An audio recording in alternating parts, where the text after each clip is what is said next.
Hello and welcome back to Forever Rugby on Forever Sports. We just witnessed the Vodacom Bulls, Jake White and his men, coming away with the full house of 5 points after scoring that late into extra time bonus point try via Johan Grobler.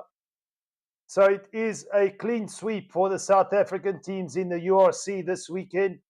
It was a stop-start affair pretty much in the first half, but from the get-go we saw the tactics of the Dragons were definitely to pin the big forwards of the Bulls back into the corners. But the Bulls were resolute in their plan, sticking to the basics. There were some handling errors. There was some ill discipline. We saw a yellow card early on or late on in that first half, should I say, the Bulls capitalizing with the try. But it were the first two penalties that were traded from Chris Smith and Kai Evans that set the tone and got the game underway at 3-3. And then that try from Currie Arendse gave the Bulls a little bit of breathing room at 10-3 into half-time. And I'm sure the team talk at half-time was to just clean it up in terms of ball security. And as I mentioned, discipline when it comes to the breakdown.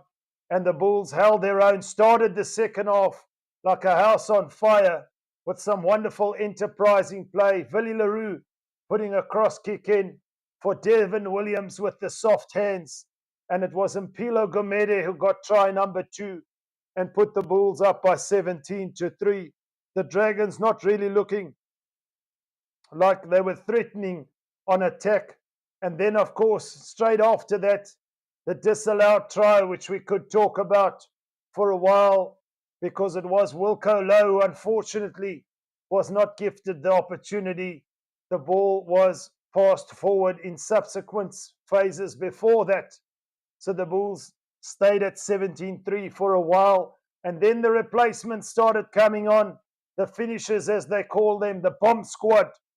And it was Ambrose Papier, the replacement scrum half, who got try number 3 and put it up to 24-3.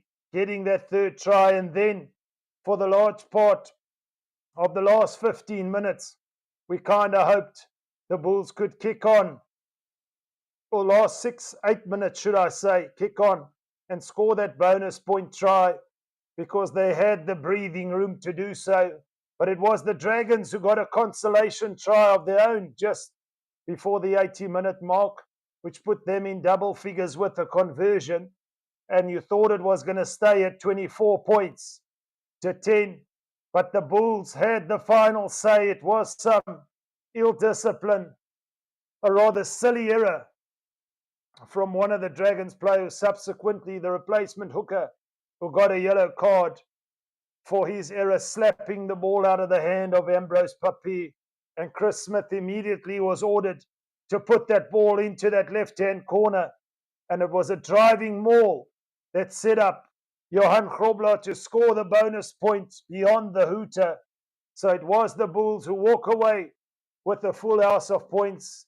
Of course, they look forward to Leinster next weekend, but the job had to be done here this evening. I'm sure they would have settled for 4, but on the last moment, they decided they wanted that extra bonus point, and they got the full house of 5.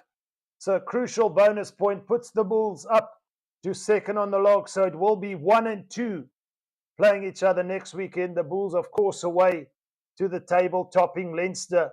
But an exciting weekend of rugby for the South African teams. The Sharks overcoming Ulster, the Stormers overcoming Edinburgh, the Lions away from home, playing through adversity of a red card, overcoming Connacht, and the Bulls overcoming the Dragons here. Exciting for the South African teams. It's a clean sweep. It's been an absolute pleasure to all the fans who've tuned in. From myself, Roots, here at Forever Rugby and Forever Sports. Until next time, bye for now.